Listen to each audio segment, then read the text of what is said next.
নবম শ্রেণীর 10 নম্বর অধ্যায়ে আছে লাভ ও ক্ষতি বা প্রফিট অ্যান্ড লস। বিষয়টি আমরা বাস্তব জীবনে প্রত্যহ লক্ষ্য করি। একজন ব্যবসায়ী কোনো জিনিস কিনে আনার পর যে দামে কেনেন, তিনি তার থেকে বেশি দামে বা মূল্যে জিনিসটিকে বিক্রয় করতে চান। এতে করে তার কাছে কিছু বাড়তি অর্থ আসে, যেটিকে আমরা লাভ বলি। তাই যদি দেখা যায় যে কোনো জিনিসের কেনা দাম বা ক্রয় মূল্য অপেক্ষা বিক্রয় মূল্য বেশি, তাহলে সেক্ষেত্রে বিক্রেতা বা ওই ব্যবসায়ীর লাভ হয়। তাহলে লাভকে আমরা বলতে পারি লাভ সমান বিক্রয় মূল্য মাইনাস ক্রয় মূল্য। আবার কোনো পরিস্থিতিতে তিনি ওই বস্তুটিকে ক্রয় মূল্য অপেক্ষা কম দামেও বিক্রি করেন, সেক্ষেত্রে তার ক্ষতি হয়ে যায় বা লোকসান হয়ে যায়।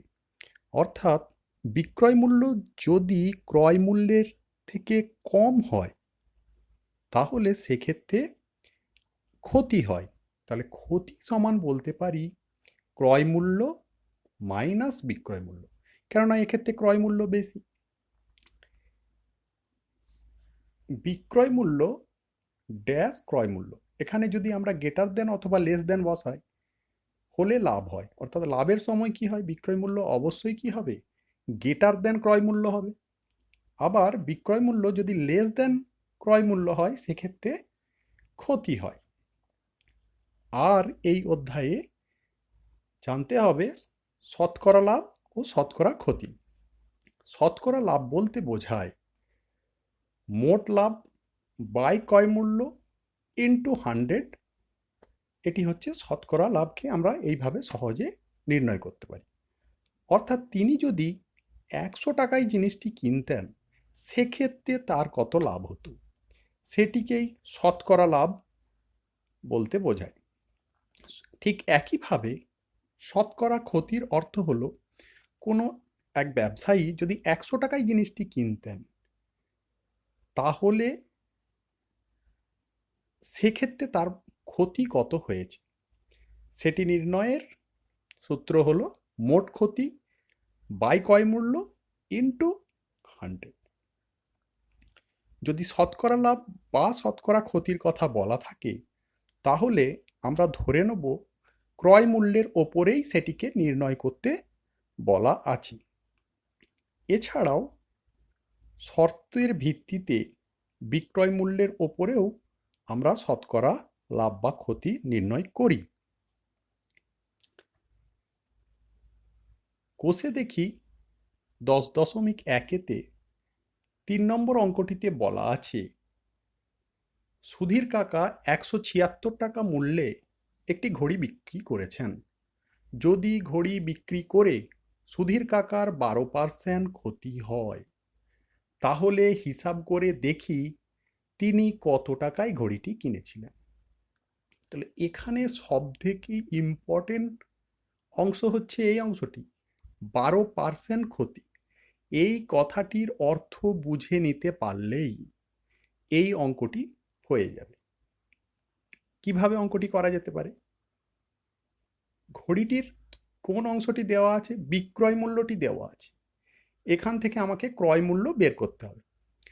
12% ক্ষতি, এটি দেওয়ার অর্থ তিনি যদি ঘড়িটি 100 টাকায় কিনতেন, তবে তার 12 টাকা ক্ষতি হয়ে যেত। 12 টাকা ক্ষতি হতো মানে তিনি 100 টাকার থেকে 12 টাকা কমে বা 100 মাইনাস 12 টাকাতে বিক্রি করতেন। তাহলে তিনি তখন কত টাকায় বিক্রি করতেন, 100 থেকে 12 বিয়োগ করলে হয় 88। তাহলে 88 টাকা তার বিক্রয় মূল্য হতো। তাহলে আমি এইভাবে লিখতে পারি যে 12% ক্ষতি অর্থাৎ 100 মাইনাস 12 সমান 88 টাকা বিক্রয় মূল্য হলে ক্রয় মূল্য হয় 100 টাকা। কেউ এভাবেও কথাটি লিখতে পারে 100 টাকা ক্রয় মূল্য হলে বিক্রয় মূল্য 88 টাকা। কিন্তু এখানে এইভাবে কেন লিখেছি, কেননা আমার এখানে দেওয়া আছে বিক্রয় মূল্য, বের করতে হবে ক্রয় মূল্য। যেটি বের করতে হয় সেটিকে ডান দিকে রাখতে হবে। সেই জন্য আমি ক্রয় মূল্যটিকে ডান দিকে রেখে লিখেছি। তাহলে 88 টাকা বিক্রয় মূল্য হলে ক্রয় মূল্য 100 টাকা। তাহলে 1 টাকা হলে 1 টাকা যদি বিক্রয় মূল্য হয়, ক্রয় মূল্য কত হবে? এখানে 88 টাকা থেকে 1 হয়েছে, তার মানে কি কমে গেলে এখানেও কমে যাবে বা ভাগ হবে।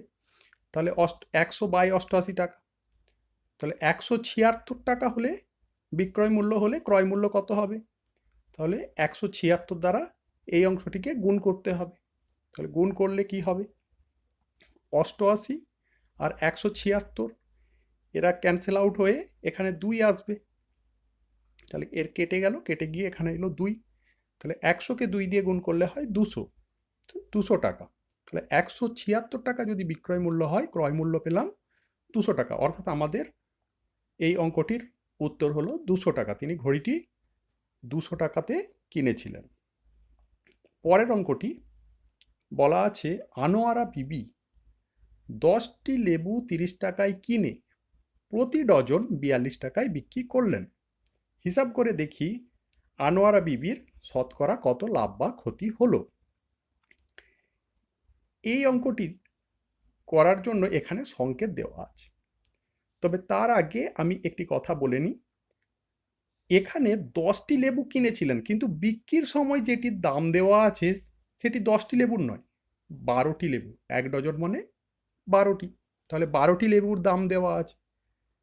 এই ধরনের কোনো সমস্যা থাকলে, অর্থাৎ যে সংখ্যক জিনিস কিনছেন বিক্রির সময় অন্য সংখ্যক জিনিসের দাম বলা থাকছে বা বিক্রয় মূল্য বলা থাকছে, সেক্ষেত্রে আমাদেরকে কোনো একটি নির্দিষ্ট সংখ্যক জিনিসের ক্রয় মূল্য ও ওই একই সংখ্যক জিনিসের বিক্রয় মূল্য প্রথমে নির্ণয় করে নিতে হবে। এখানে সংকেতেও দেওয়া আছে যে একটি লেবুর ক্রয় মূল্য, একটি লেবুর বিক্রয় মূল্য। কেন এরূপ করা হচ্ছে? কেননা একটি লেবু আর এখানেও একটি লেবু, অর্থাৎ কি সমান সংখ্যক লেবুর ক্রয় মূল্য আর বিক্রয় মূল্য প্রথমে আমরা বের করে নিচ্ছি। তাহলে আমরা একটি লেবুর ক্রয় মূল্য কি পাবো? 30 টাকায় কিনেছিলেন 10টি, তাহলে 30কে 10 দিয়ে ভাগ করলে পাবো একটি লেবুর ক্রয় মূল্য 3 টাকা। একটি লেবুর ক্রয় মূল্য আমরা পেলাম 3 টাকা। ঠিক একইভাবে একটি লেবুর বিক্রয় মূল্য কি হবে? 42 টাকায় কিনেছিলেন 12টি লেবু, 42 টাকায় বিক্রি করেছেন 12টি লেবু, অর্থাৎ 42কে 12 দিয়ে ভাগ করতে হবে। ভাগ করলে আমরা পাবো 3.5 টাকা। এখান থেকে আমরা পেলাম একটি লেবুর ক্রয় মূল্য 3 টাকা, আবার একটি লেবুর বিক্রয় মূল্য 3.5 টাকা। তাহলে ক্রয় মূল্য আর বিক্রয় মূল্য জানি একটি লেবুর, দুটির মধ্যে বিয়োগ করে নিলে বিক্রয় মূল্য এখানে বেশি, তাহলে লাভ হয়েছে। তাহলে বিক্রয় মূল্য থেকে ক্রয় মূল্য আমরা যদি বিয়োগ করে নিই, তাহলে আমরা পাবো একটি লেবুতে তার কত লাভ হয়েছে। প্রতিটি লেবুতে তার লাভ হয়েছে 3.5 বিয়োগ 3 টাকা সমান 0.50 টাকা বা 50 পয়সা লাভ হয়েছে এক একটি লেবুতে। তাহলে আমার এখানে কি বের করতে বলেছে? শতকরা কত লাভ বা ক্ষতি হলো। প্রথম কথা আমরা পেয়ে গেছি তার লাভ হয়েছে। এখন শতকরা বের করার নিয়ম কি?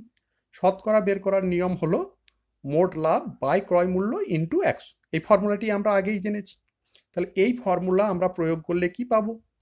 তাহলে মোট লাভ এখানে কত হয়েছে আমাকে হিসাব করতে হবে। একটি লেবুতে মোট লাভ হয়েছে 0.50 টাকা। একটি লেবুর ক্রয় মূল্য কত বলা আছে? 3 টাকা। তাহলে বাই 3 ইন্টু 100 করলেই কিন্তু শতকরা লাভ আমরা বের করতে পারবো। তাহলে শতকরা লাভ এইভাবে আমরা বের করতে পারি। সিম্পলিফাই করলে আমরা পাবো 50/3 টাকা, সেটিকে দশমিকে প্রকাশ করলে 16.67 টাকা প্রায় উত্তর আসবে। তাহলে আমি এখান থেকে বলতে পারি যে আনোয়ারা বিবির শতকরা লাভ সমান 16.67 টাকা। পরের অঙ্কে বলা আছে, অমলবাবু একটি ছবি 20% ক্ষতিতে বিক্রয় করলেন, কিন্তু আরও 200 টাকা বেশি মূল্যে বিক্রয় করলে 5% লাভ করতেন। তিনি ছবিটি কত মূল্যে কিনেছিলেন সেটি হিসাব করতে বলা আছে। তাহলে আমরা প্রথমে ধরে নেব যে তিনি ছবিটি এক্স টাকায় কিনেছিলেন বা ক্রয় করেছিলেন। এখন তিনি ছবিটি 20% ক্ষতিতে বিক্রি করেছেন। এই কথাটির অর্থ কি? 20% ক্ষতি, অর্থাৎ বলতে পারি তিনি যদি 100 টাকায় ছবিটি কিনে থাকেন তাহলে তিনি 20 টাকা কমে, তার থেকে 20 টাকা কমে, মানে 100 থেকে 20 টাকা কম হলে কত হয়? 80 টাকায় তিনি ছবিটি বিক্রি করেছেন। তাহলে 100 টাকা ক্রয় মূল্য হলে বিক্রয় মূল্য পাবো 100 বিয়োগ 20 সমান 80 টাকা। এখন 1 টাকা যদি আমার ক্রয় মূল্য হতো তাহলে বিক্রয় মূল্য কত হবে? 80 বাই 100 টাকা। তিনি কিনেছিলেন এক্স টাকায়, তাহলে এক্স টাকা ক্রয় মূল্য হলে বিক্রয় মূল্য হবে 80 ইন্টু এক্স বাই 100 টাকা। এখন এটি তার বিক্রয় মূল্য পেলাম। এখানে বলা আছে তিনি আরও 200 টাকা বেশি মূল্যে বিক্রয় করলে। আচ্ছা, 200 বিক্রি করেছেন কত টাকায়? 80x বাই 100 টাকায়। আরও 200 টাকা বেশিতে বিক্রি করলে তার বিক্রয় মূল্য কত হতো? বিক্রয় মূল্য হতো 80x বাই 100, মানে যেটি ছিল তার সাথে আরও 200 যোগ হয়ে যাবে। 200 টাকা বেশি হওয়ার অর্থ কি? 200 টাকা যোগ হয়ে যাওয়া। বিক্রয় করলে 5% লাভ করতেন। লাভ আমরা করি কার ওপর? ক্রয় মূল্যের ওপর। তাহলে এই কথাটির অর্থ ভেঙে যদি নিই আমরা, 5% লাভ অর্থাৎ কি বলতে পারি যে 100 টাকা ক্রয় মূল্য হলে বিক্রয় মূল্য 5 টাকা বেশি। এই যে 5% মানে 100 টাকাতে 5 টাকা লাভ হয়েছে, মানে আরও বেশি 5 টাকাতে, আরও 5 টাকা বেশি মূল্যে বিক্রি করেছেন। তাহলে 100 5 টাকা বেশি হলে হয় 105 টাকা। 105 টাকায় বিক্রয় করেছেন, তাহলে 100 টাকা ক্রয় মূল্য হলে বিক্রয় মূল্য হবে 105 টাকা। 1 টাকা ক্রয় মূল্য হলে বিক্রয় মূল্য কত হবে? 105 বাই 100 টাকা। এখন এক্স টাকা যদি ক্রয় মূল্য হয় তাহলে বিক্রয় মূল্য কত হবে? 105x বাই 100 টাকা। এখন আমরা যদি দেখি যে এখানে 200 টাকা বেশি মূল্যে বিক্রয় করলে 5% লাভ করতেন। এই কথাটির অর্থ কি? 200 টাকা বেশি মূল্যে বিক্রয় করলে 5% লাভ করতেন, অর্থাৎ 5% লাভ করাও যা করলে যে বিক্রয় মূল্য দাঁড়াবে, আর 200 টাকা বেশি মূল্যে বিক্রি করলে একই বিক্রয় মূল্য দাঁড়াবে। অর্থাৎ এখানে আমার হাইলাইটেড জায়গাটি যদি আমরা দেখি তাহলে আমরা বুঝতে পারছি যে এই মূল্যটি, অর্থাৎ 200 টাকা বেশি দামে বিক্রি করলে যে বিক্রয় মূল্যটি পাওয়া যাচ্ছে আর 5% লাভে বিক্রয় করলে যে বিক্রয় মূল্য পাওয়া যাচ্ছে, এই দুটি অংশ সমান। তাহলে এদেরকে আমরা যদি সমান করে নিই বা এই শর্তে যদি আমরা এক্স এর মান বের করি তাহলে সেখান থেকে যেটি পাওয়া যাবে এক্স এর মান সেটিই হবে ক্রয় মূল্য, বা এটিই হচ্ছে প্রয়োজনীয় শর্ত। তাহলে শর্ত কি? শর্তানুসারে আমরা বলতে পারি যে 105x বাই 100 সমান 80x বাই 100 প্লাস 200। তাহলে এখান থেকে ক্যালকুলেশন কি করে করব? ক্যালকুলেশনে আমি বের করতে চাইছি এক্সকে, তাহলে সাইড চেঞ্জ করে এক্স যুক্ত রাশিগুলিকে আমি একদিকে নিয়ে আসব। একদিকে নিয়ে এলে কি হবে? এখান থেকে 80x বাই 100কে নিয়ে এলাম, তাহলে এদিকে যোগের চিহ্ন, সাইড চেঞ্জ করলে এটি কি হবে? যোগ থেকে বিয়োগের চিহ্নে চেঞ্জ হবে। এখন এই দুটি পদ থেকে আমি যদি এক্স বাই 100কে কমন নিই তাহলে ব্র্যাকেটের মধ্যে এখান থেকে এক্স বাই 100 কমন হয়ে গেছে, পড়ে থাকবে 105, বিয়োগের চিহ্ন এখানে, এখানে পড়ে থাকবে 80। এদিকে কিছু করলাম না, এখানে 200 ছিল, এখানে 200ই থেকে গেল। এই বিয়োগটি করে নেব। এই বিয়োগটি করলে কত হবে? 105 থেকে 80 বিয়োগ করলে হয় 25, তাহলে আসবে X by 100 into 25 equal to 200। 25 এবং 100 উভয়ের মধ্যে কাটাকাটি করা যাবে। 25 আর 100 কাটাকাটি হলে আসবে 4। তাহলে আমার বাম পক্ষে এলো এক্স বাই 4 সমান 200। চারটি এদিকে ভাগ হয়ে আছে, ডান পক্ষে গেলে ওটি গুণ হয়ে যাবে। তাহলে এখান থেকে আমরা পাবো এক্স সমান 200 into 4। 200 into 4 is equal to 800 বা 800। তাহলে এইখান থেকে আমরা পেলাম এক্স এর মান 800। এক্স কাকে নিয়েছিলাম? তিনি ছবিটি এক্স টাকায় ক্রয় করেছিলেন, অর্থাৎ চিহ্নি ছবিটি কত মূল্যে কিনেছিলেন সেটি কিন্তু বেরিয়ে এলো। আমরা উত্তর লিখতে পারি ছবিটি তিনি 800 টাকায় কিনেছিলেন। এখন পরের অঙ্কটিতে বলা আছে সুপ্রিয় একটি ঘড়ি কিনেছে। যদি সে ঘড়িটি 370 টাকায় বিক্রি করে তখন তার যত টাকা লাভ হবে 210 টাকায় বিক্রি করলে তত টাকা ক্ষতি হবে। মানে 370 টাকায় বিক্রি করলে যত টাকা ক্ষতি হবে এখানে ঠিক তত টাকাই লাভ হবে। যত টাকা লাভ হবে 370 টাকায় বিক্রি করলে, 210 টাকায় বিক্রি করলে তত টাকাই ক্ষতি হবে। তাহলে এখান থেকে আমাকে হিসাব করতে হবে ঘড়িটির ক্রয় মূল্য কত। আমি যদি ঘড়িটির ক্রয় মূল্য এক্স টাকা ধরে নিচ্ছি যে ঘড়িটির ক্রয় মূল্য এক্স। অনেক সময় যেটি বের করতে বলা থাকে সেটিকে আমরা ওই আননোন কোয়ান্টিটিকে এক্স ধরে নিলে অঙ্ক করতে সুবিধা হয়। আমাদেরকে প্রথমে এইভাবে চিন্তা করলে অনেক সময় সুবিধা হয়। আমি ধরে নিচ্ছি যে ঘড়িটির ক্রয় মূল্য হচ্ছে এক্স টাকা। তাহলে ক্রয় মূল্য পেয়ে গেলাম। এখন প্রথম ক্ষেত্রে বলা আছে, প্রথম যে বিক্রয় মূল্যটি বলা আছে যে 370 টাকায় বিক্রি করলে, অর্থাৎ এটি বিক্রি করলে মানে কি এটি হয়ে গেল বিক্রয় মূল্য ঘড়িটির। তাহলে বিক্রয় মূল্য থেকে ক্রয় মূল্য বাদ দিলে প্রথম ক্ষেত্রে যেহেতু লাভ হয়েছে তাহলে বিক্রয় মূল্য বেশি, ক্রয় মূল্য নিশ্চয়ই কম। তাহলে বিক্রয় মূল্য থেকে ক্রয় মূল্য বাদ দিলে পড়ে থাকবে লাভ। তাহলে প্রথমে আমি যদি 370 টাকায় বিক্রি করে তাহলে সেক্ষেত্রে কি হচ্ছে, সেক্ষেত্রে 370 টাকায় বিক্রি করলে তার লাভ হবে 370 মাইনাস এক্স, এই টাকাটা তার লাভ হবে। এখন পরের অংশটিতে বলা আছে 210 টাকায় বিক্রি করলে তত ক্ষতি হবে। আচ্ছা 210 টাকায় বিক্রি করা মানে কি, 210 টাকা হয়ে গেল বিক্রয় মূল্য। এক্ষেত্রে ক্ষতি হচ্ছে, ক্ষতি হওয়ার অর্থ বিক্রয় মূল্য কম, ক্রয় মূল্য বেশি। তাহলে 210 টাকায় বিক্রি করলে তার ক্ষতি হবে এক্স মাইনাস 210, কেননা এক্সটি বড়, ক্রয় মূল্য বড় আর বিক্রয় মূল্য কি, বিক্রয় মূল্য ছোট। এখন অঙ্কতে বলা আছে লাভ আর ক্ষতি সমান। যেহেতু লাভ আর ক্ষতি সমান তাহলে আমি বলতে পারি শর্তানুসারে কি এই অংশটি আর এই অংশটি কি হবে, সমান হবে।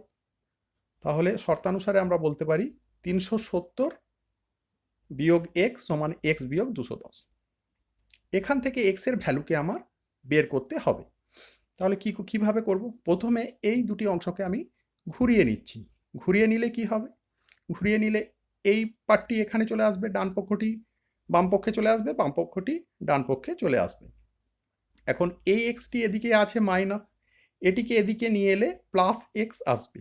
আবার 210 এদিকে আছে মাইনাস, এইদিকে নিয়ে এলে আসবে প্লাস 210 হয়ে।